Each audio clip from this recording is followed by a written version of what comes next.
Good day, my name is Piet Kroukamp. I'm with Jahni de Villiers of Labour Amplified, former trade union organizer and policy influencer for organised agriculture.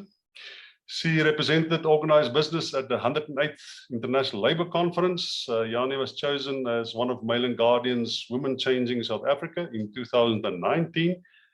Jahni, welcome at this bonbon of the Northwest University Business School, where we focus on contentious questions and as they relate, of course, to business.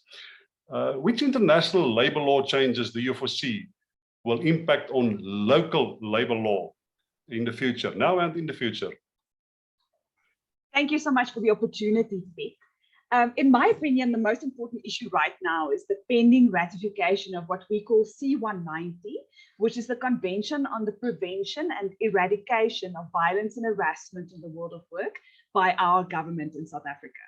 Now, social partners are working on a new harassment code under the Employment Equity Act to plug any possible gaps between our legal framework and this convention. And that new code is expected to be published in March 2022.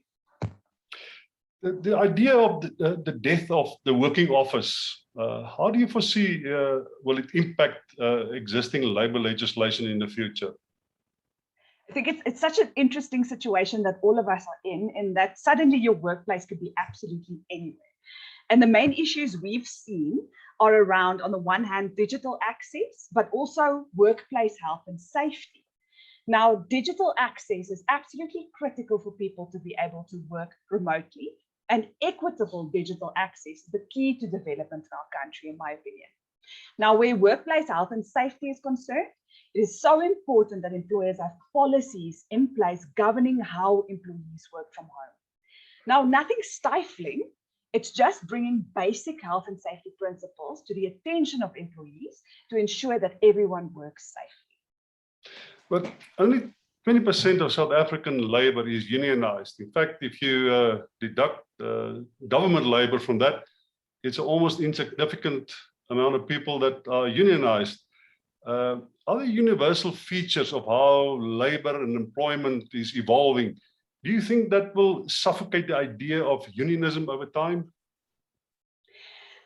I'm glad you declared my handicap at the start of this interview, in the sense that I've come from organized labor, so I feel that I can speak with authority on what we've seen here.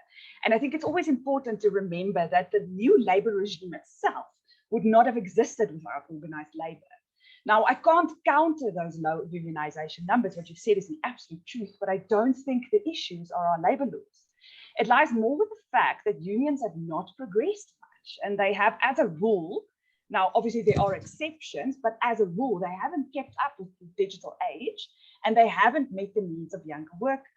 Now, I remember reading somewhere that the average age of a union member is 49 years old, which is a massive red flag. Why is that a red flag? Why 49 a red flag?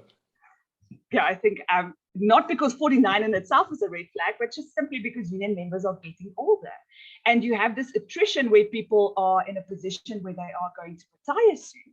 And where's your pool? Where's your succession planning? Where are your new members going to come from if this cohort, as they get older and they retire? Canadian psychologist and public intellectual Jordan Peterson reasons that women are paid less because they are less prone to risk-taking, and risk-taking is rewarded disproportionately in market economies. Well, I would say, with due respect to Dr. Peterson, and also recognizing that interdisciplinary research is very important, I must say that I put more stock in the opinion of an economist, like, for instance, Laura Tyson, distinguished professor of the graduate school at Berkeley University, on the gender pay gap. Now, she states three things. Firstly, she says women choose different occupations to men. Now, this difference can be due to a variety of factors, including but not limited to the fact that there aren't role models for women in senior positions in certain occupations. There are barriers to the advancement of women in certain occupations, and there are also structural barriers, which mean that women in some occupations always get appointed to more junior roles, which lead to no role models, which leads to the perpetuation of the cycle. The second point that she makes is that women are more likely than men to work part-time due to family responsibility. Now, according to an ILO study, 57% of people in part-time work are women, and the pay gap between part-time and full-time work is 10%. And then the third thing that she mentions, there is what we call a wage penalty for motherhood.